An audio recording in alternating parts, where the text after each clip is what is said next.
Graça e paz. Vamos abrir a palavra na primeira carta aos Tessalonicenses, capítulo 5, versos 23 e 24.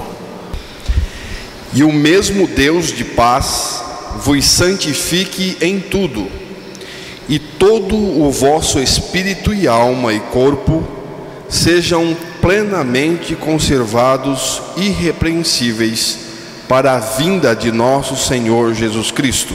Fiel é o que vos chama, o qual também o fará.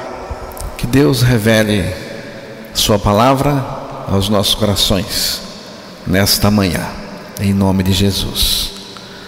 No capítulo anterior, dos versículos lidos, Paulo falou da santificação como sendo a vontade de Deus. Capítulo 4, versículo 3. Vamos ouvir. Porque esta é a vontade de Deus, a vossa santificação, que vos abstenhais da fornicação. Então, a vontade de Deus é a nossa santificação, ou a santificação, a santidade é a vontade de Deus. A santificação acontece em mim e prevalece, porque ela é a vontade de Deus e Deus realiza a sua vontade. Quem rejeita a santidade, rejeita a Deus, porque a vontade de Deus é a nossa santidade, a nossa santificação. Quem é a favor do pecado não está no time de Deus. Não está. O time de Deus não é os santos, mas ele é escalado com santos. Hebreus capítulo 12, verso 14. Segui a paz com todos e a santificação, sem a qual ninguém verá o Senhor. Precisamos considerar a santificação, santidade de Deus, como uma necessidade para nós, uma necessidade em nós. Por quê? Porque sem a qual ninguém verá o Senhor. A santidade é absolutamente necessária. Sem ela, você jamais verá o Senhor, mas sim o terror eterno. Então, por favor, não engane a si mesmo em relação à santidade. Infelizmente, esta santidade não está sendo considerada nos dias atuais.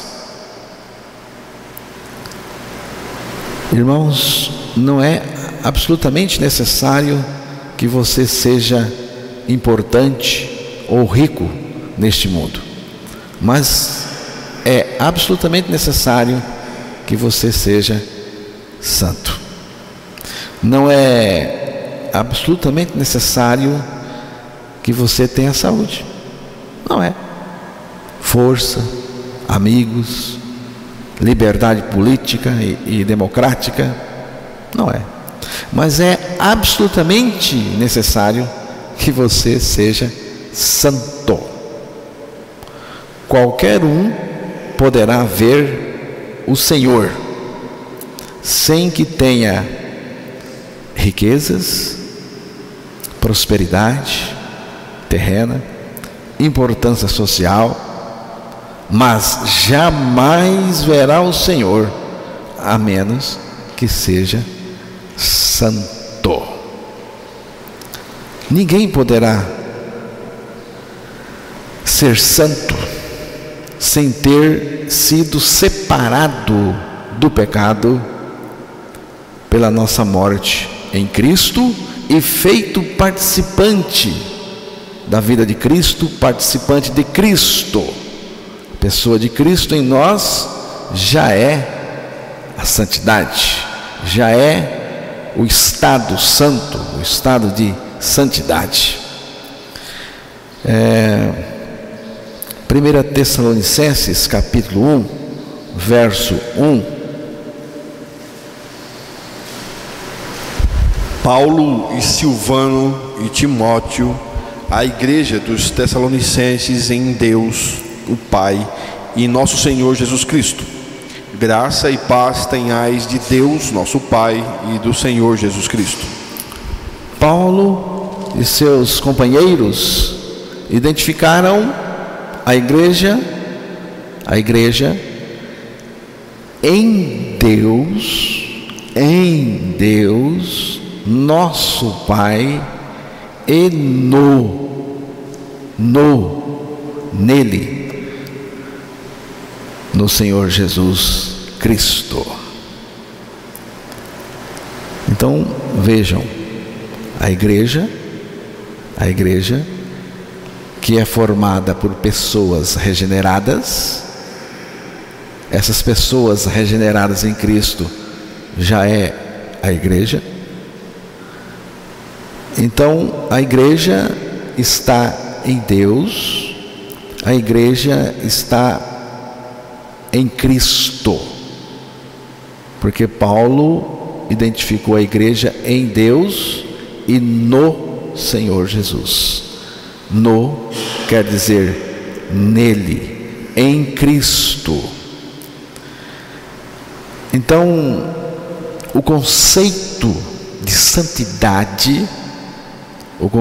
santidade nasce dessa nossa união com Deus, dessa nossa união com Cristo, porque Ele é santo. E esta nossa união com Cristo tem a sua origem antes da fundação do mundo. Antes. Efésios capítulo 1, verso 4.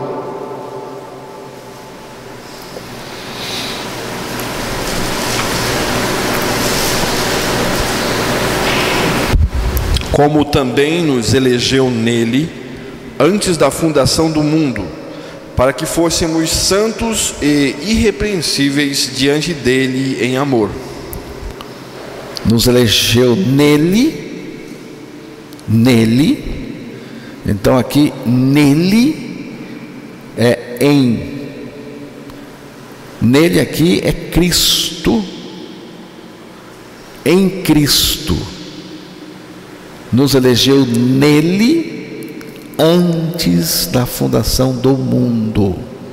Preste atenção quando foi que Deus pensou esta nossa união com Ele. Aqui diz que foi antes da fundação do mundo. É o que está escrito aqui. Como também nos elegeu. Eu não estou neste momento comentando nada sobre eleição. Eu estou aqui destacando a nossa união, o estar nele,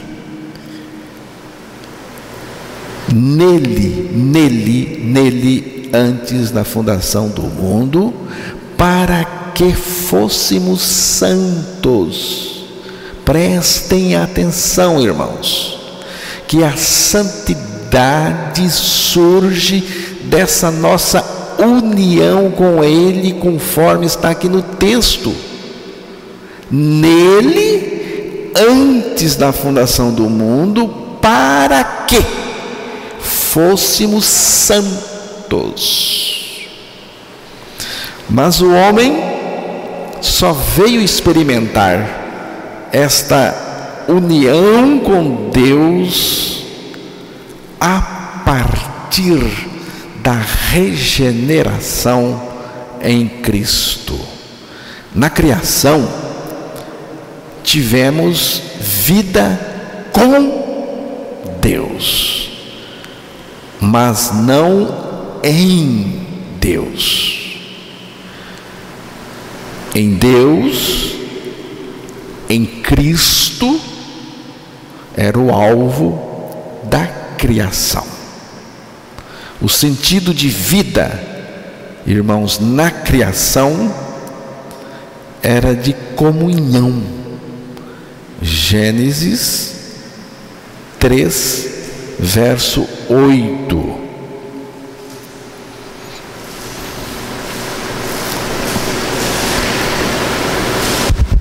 E ouviram a voz do Senhor Deus, que passeava no jardim pela viração do dia, e esconderam-se Adão e sua mulher da presença do Senhor Deus entre as árvores do jardim. Vamos observar um instante aqui. E ouviram a voz do Senhor Deus, que passeava, andava no jardim pela viração do dia, isto é, o período vespertino, pela viração do dia. Não diz aqui que o Senhor vinha ao jardim todos os dias, na viração do dia. O texto não está dizendo que o Senhor vinha ao jardim todos os dias, na viração do dia. Mas parece que era isso que acontecia. O Senhor vinha conversar, bater um papo de graça. Papo de graça é também o nome de um programa de TV do Caio Fábio, e ele diz coisas interessantes, coisas boas acerca da graça também. Então o Senhor vinha conversar, bater um papo de graça. O casal, eles, Adão e Eva, estavam familiarizados com a voz do Senhor, tanto é que ouviram a voz do Senhor, sabiam que era a voz do Senhor e fugiram. Você viu aqui no texto? Eles estavam acostumados com a voz do Senhor. Eles conheceram a voz do Senhor. Por quê? Porque eles já tinham ouvido a voz do Senhor antes. O Senhor já tinha conversado com eles. Eles ouviram, conheceram e fugiram. Eles já tinham ouvido também outra voz, que não tinha nada a ver com a voz do Senhor, a voz da serpente, ou seja, a voz do diabo. O diabo veio ao jardim, provavelmente no período matutino, e apanhou-os fora da comunhão e derrubou-os no pecado. A partir daí, Deus tomou pelo menos 3 providências em favor do homem caído. Providências de amor. De amor. Gênesis 3, 21. E fez o Senhor Deus a Adão e a sua mulher túnicas de peles e os vestiu. Aqui está a providência de Deus, providência do amor de Deus, da graça. E fez o Senhor. Graça. O Senhor fazendo. O que Deus fez? E fez o Senhor Deus a Adão e a sua mulher túnicas de peles e os vestiu. Deus fez a roupa de peles e também vestiu o casal. Deus fez tudo. Deus fez tudo. Ele fez a roupa e também vestiu o casal. E aqui diz peles, indicando que Deus sacrificou mais de um animal, ovelha, cordeiro, não sei. Ele sacrificou mais de um, provavelmente. E este sacrifício aqui estava apontando para o sacrifício de Cristo, que é dito acerca do sacrifício de Cristo, que o cordeiro que foi morto desde a fundação do mundo. E o cordeiro aqui, o sacrifício aqui, estava apontando para o sacrifício de Cristo naquela cruz em favor dos homens caídos, dos pecadores. Então aqui está uma providência do amor de Deus, uma providência maravilhosa. As demais providências de Deus, todas elas são providências do seu amor. Gênesis 3, verso 22 ao 24. Então disse o Senhor Deus: eis que o homem é como um de nós, sabendo o bem e o mal. Ora, para que não estenda a sua mão e tome também da árvore da vida, e coma e viva eternamente, o Senhor Deus, pois, o lançou fora do jardim do Éden, para lavrar a terra de que fora tomado.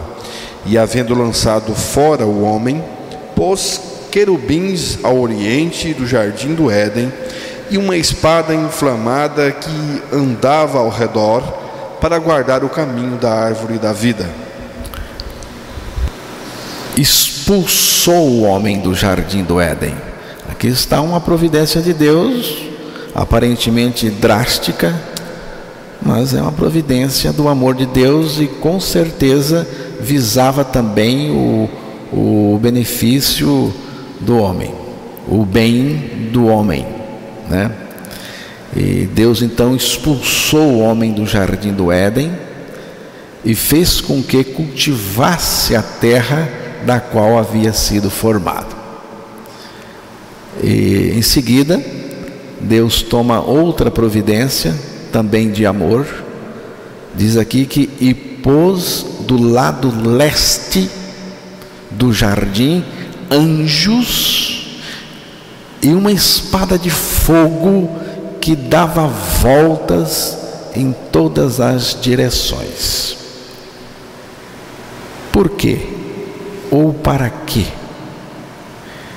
Para guardar o caminho da árvore da vida, ou para que ninguém chegasse perto, porque Deus não queria que Adão chegasse perto da árvore da vida. Deus não queria. Por quê? Para não comer da árvore da vida e viver eternamente. Tá? Para o homem não comer da árvore da vida e viver eternamente. Irmãos, a única vida que eu conheço, vida eterna, a única vida eterna que eu conheço é a vida de Deus. Você conhece alguma vida eterna que não seja a vida de Deus? Eu não conheço. A única vida eterna que a palavra de Deus nos mostra é a vida de Deus. Então, vida eterna aqui só poderia ser a vida de Deus. Era chegar nesta vida eterna, nesta vida de Deus, que podemos chamar também de vida de Cristo, que Deus pretendia chegar com o casal e com todos a partir de Adão e Eva. Então, esta vida de Deus no homem seria a identificação, ou seja, a nossa união com Deus, a nossa participação da vida de Deus, porque em Deus é o que Deus pretendia para nós desde antes da fundação do mundo, né? Então, a vida de Deus no homem, o homem foi criado para receber em si a vida de Deus, né? Então, irmãos, esta vida de Deus no homem é o que chamamos de identificação. E isto Deus restaurou na regeneração. Na regeneração que nós temos agora em Cristo, nós ganhamos a vida de Cristo em nós. O próprio Cristo está em nós, vivendo a sua vida eterna, justa e santa. O próprio Cristo vivendo em nós a sua vida eterna, justa e santa. O pecador está impedido de receber a vida de Deus. Nascemos interditados para recebermos em nós a vida de Deus. O pecador, ele já nasce interditado para receber a vida de Deus. Ele não pode, ele está proibido de receber, de participar da vida de Deus. Deus não coloca a sua vida no pecador, Deus não habita no pecador. Por quê? Porque Deus é santo e o pecador é imundo por natureza. A natureza do pecador é imunda, a vida do pecador. Deus não compartilha a sua vida com o pecador. Jesus viveu entre os pecadores, mas não nos pecadores.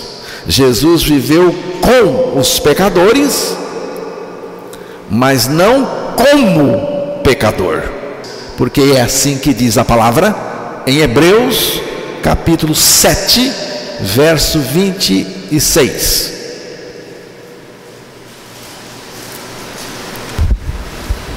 Porque nos convinha tal sumo sacerdote, santo, inocente, imaculado, separado dos pecadores e feito mais sublime do que os céus. Acerca de Jesus é dito: santo, inocente, imaculado, Agora, escutem bem: separado dos pecadores. Não diz aqui separado dos pecados também, mas aqui diz separado dos pecadores, e feito mais alto do que os céus, santo, inculpável, puro, apartado dos pecadores e mais elevado do que os céus. Embora ele estivesse entre nós,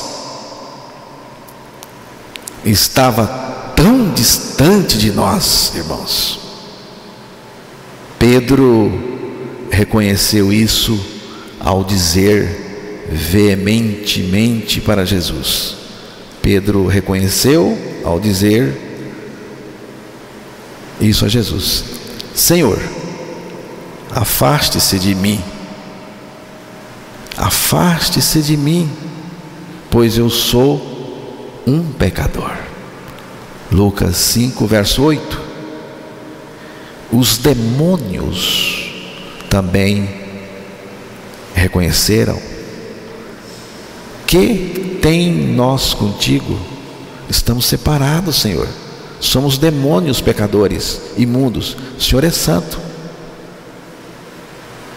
Pedro reconheceu que era pecador imundo, separado dele.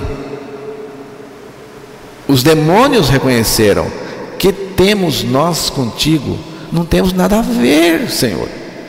Que temos nós contigo, Jesus Nazareno? Vieste a destruir-nos? Bem sei quem és, o Santo de Deus. Lucas 4, o verso 34. Jesus também comentou essa distância entre ele e os pecadores. Mateus 15, verso 9. Vamos ouvir. Mas em vão me adoram, ensinando doutrinas que são preceitos dos homens. O verso 8. Este povo se aproxima de mim com a sua boca e me honra com os seus lábios, mas o seu coração está longe de mim. Você vê, este povo se aproxima de mim, com a sua boca e me honra com os seus lábios, mas o seu coração está longe. O povo estava perto de Jesus, ao mesmo tempo estava longe, o coração estava longe. Você vê uma distância entre o coração do homem Jesus. O que significa essa distância? Não é só, é uma distância, principalmente em termos de natureza, em termos de vida, em termos de caráter, tá? Em termos de semelhança. Jesus estava distante, ele estava distante do pecador. A razão é que ele não pode estar em união com o pecador, porque ele é santo. Mas na cruz, houve uma identificação total de Jesus com os pecadores. Irmãos, na cruz, no momento da crucificação, quando Jesus foi crucificado, ele recebeu, segundo ele mesmo disse, ele recebeu em si os pecadores e morreu com todos eles. E nesta morte com Cristo, nós fomos separados do pecado. Nós fomos separados do pecado. Romanos 1, verso 4.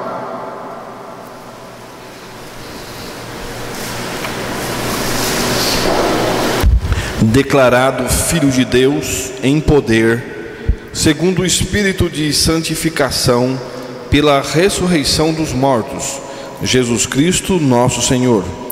Aqui está falando da ressurreição de Jesus, e é dito: e foi designado Filho de Deus com poder, segundo o Espírito de santidade, pela ressurreição dos mortos, a saber, Jesus Cristo nosso Senhor.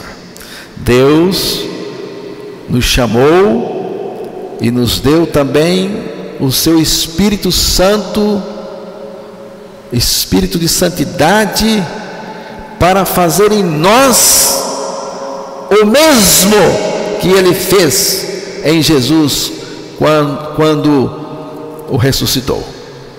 Jesus morreu com todos os nossos pecados sobre Ele e com nós inseridos nele. Então, pensa na coisa mais nojenta que existe. Pensa na coisa mais imunda que existe. Era o estado que Jesus se encontrava na sepultura, não por causa do pecado dele, mas por causa do nosso pecado nele. Não é o pecado do Filho, mas o pecado no Filho. Imundo por causa do pecado. Ele se achava, irmãos, envolvido na maior iniquidade que se pode pensar, pois estava respondendo pelo pecado, não só meu, nosso, mas do mundo inteiro. Jesus permaneceu 3 dias no lamaçal dos nossos pecados. Ele permaneceu cerca de 3 dias no lamaçal dos nossos pecados. Jesus tinha certeza que o Pai enviaria o seu Espírito de santidade para tocá-lo e levantá-lo daquele estado. Irmãos, é preciso mesmo ser de muita santidade para tirar Jesus daquele estado tão imundo em que ele se achava. O Espírito Santo foi lá com perfeita santidade, que, tocando o Filho de Deus, o retirou para a vida sem nenhum pecado. Aleluia! Sem nenhum pecado. Jesus levantou da morte, não tendo sequer odor dos nossos pecados. Ele é o lírio perfumado. Seu cheiro é bom, porque é santo. O Espírito de santidade, de pureza, de limpeza, veio para ressuscitá-lo e torná-lo limpo e santo. Ele saiu da morte limpo, puro e cheiroso. Viu, irmãos? Ele saiu da morte limpo, puro e cheiroso. E foi o Espírito de santidade que fez isso com Jesus ao ressuscitá-lo. Agora, nós morremos e ressuscitamos com Cristo e recebemos esta mesma bênção, irmãos. Se Cristo levou sobre si todos os nossos pecados, nos crucificou com Ele naquela cruz, ressuscitou e vive em nós a sua vida justa e santa, somos o quê? O que somos? Santos nele, santificados nele. 2 Pedro 1,4, ali diz que eu sou participante da natureza divina, pelas quais Ele nos tem dado grandíssimas e preciosas promessas, para que por elas fiqueis participantes da natureza divina, havendo escapado da corrupção que pela concupiscência há no mundo. Olha aí, eu sou participante da natureza divina agora. A natureza divina é a natureza de Cristo. Cristo está em mim. Irmãos, somos participantes da natureza divina. A palavra do Senhor diz. Agora, não venha com conversa de participar da natureza divina e participar da natureza imunda, da corrupção do pecado. Somos participantes do próprio Cristo. Hebreus capítulo 3, verso 14. Porque nos tornamos participantes de Cristo, se retivermos firmemente o princípio da nossa confiança até o fim. Participantes de Cristo, participamos de Cristo, da própria pessoa de Deus, pessoa de Cristo que está em nós. Hebreus 12, verso 10, veja lá o que mais temos. Porque aqueles, na verdade, por um pouco de tempo, nos corrigiam como bem lhes parecia, mas este para nosso proveito, para sermos participantes da sua santidade. Participantes da sua santidade.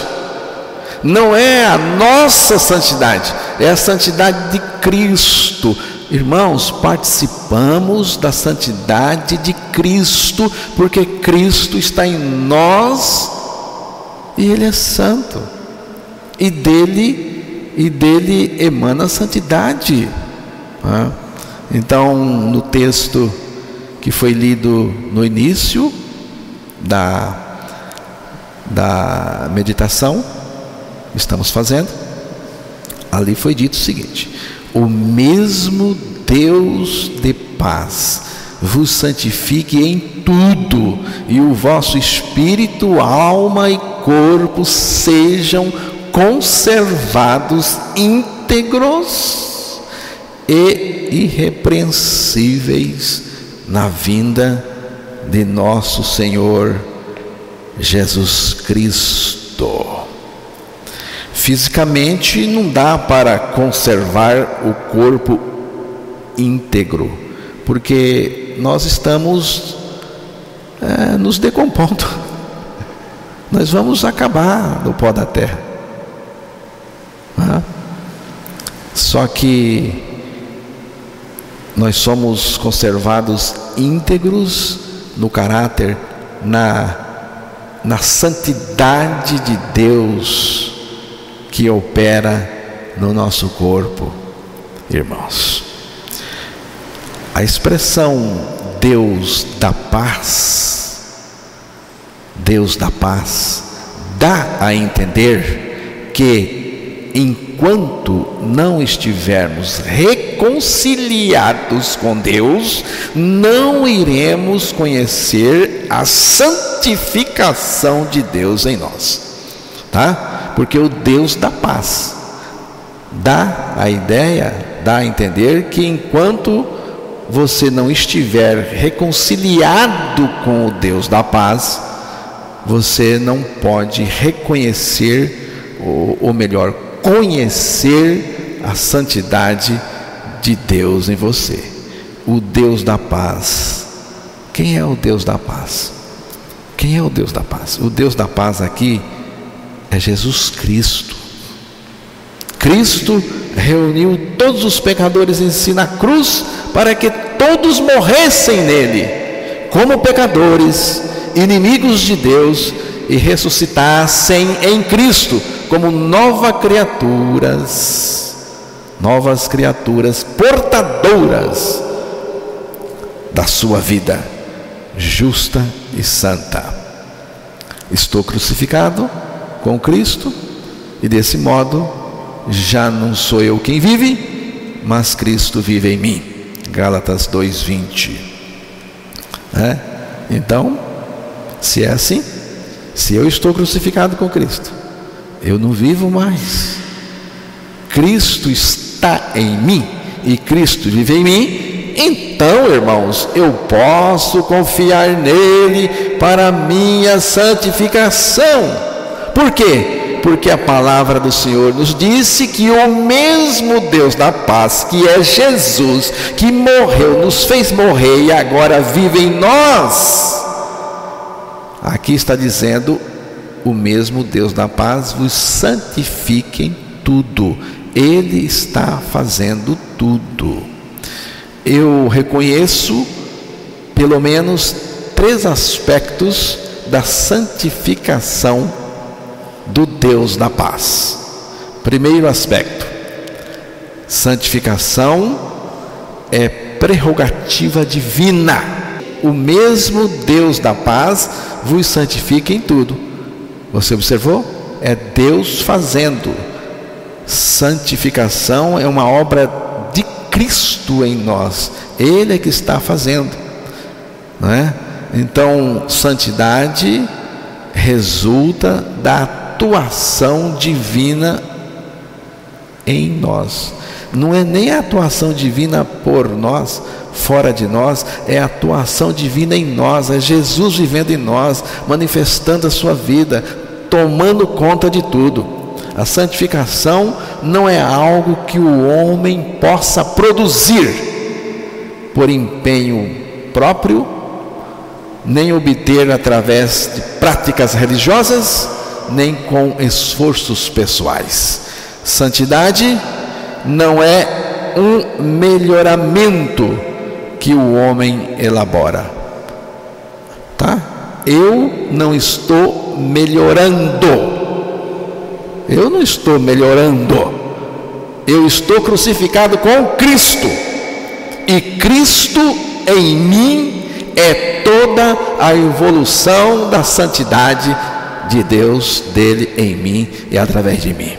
Cristo em nós é suficiente, irmãos, para nos santificar, e nos santificar, como diz o texto, em tudo.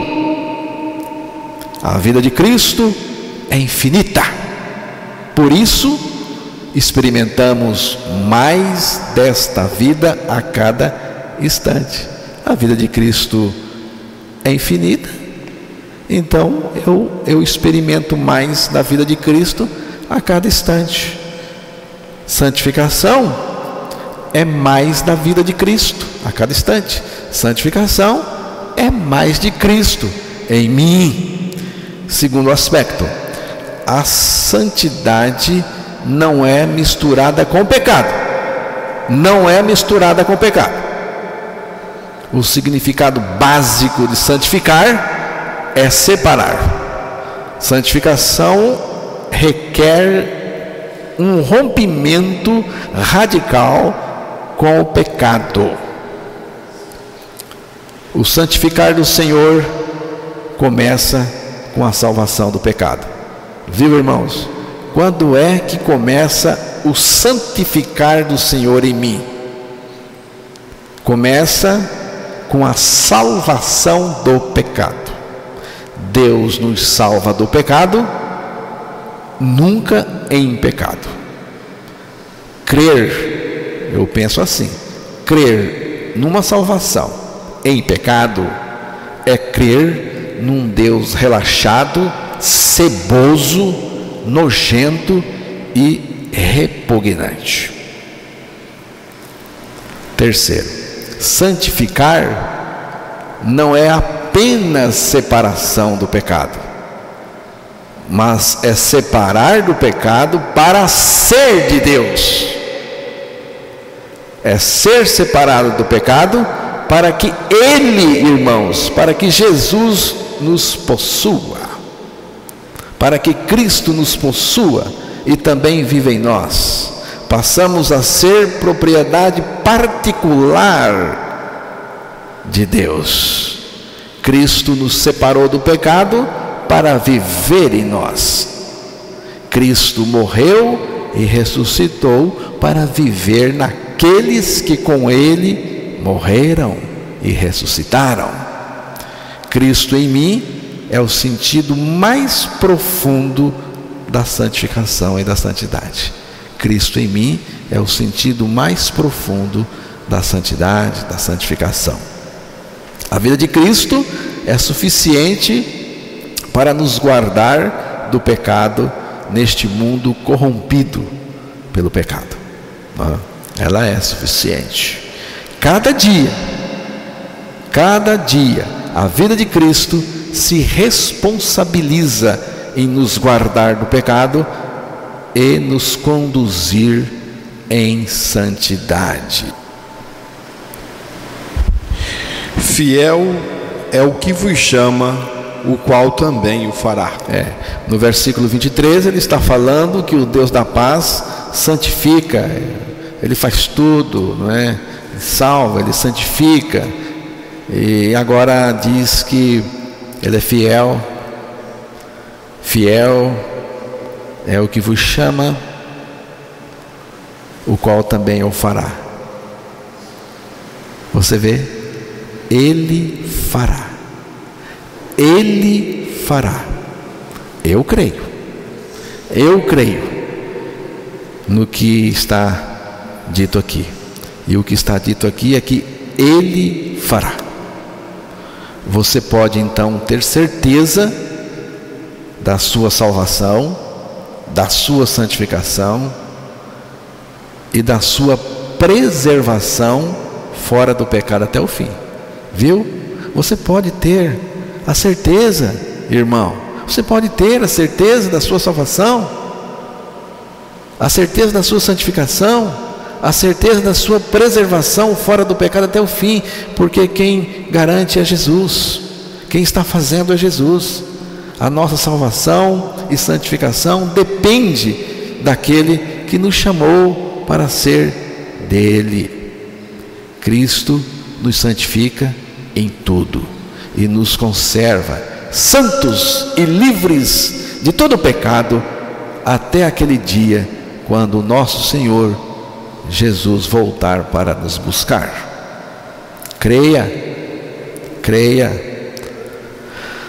a tua morte e ressurreição em Cristo, e terás o Filho de Deus vivendo no teu interior, e poderás dizer: sou teu santo, porque tu vives em mim.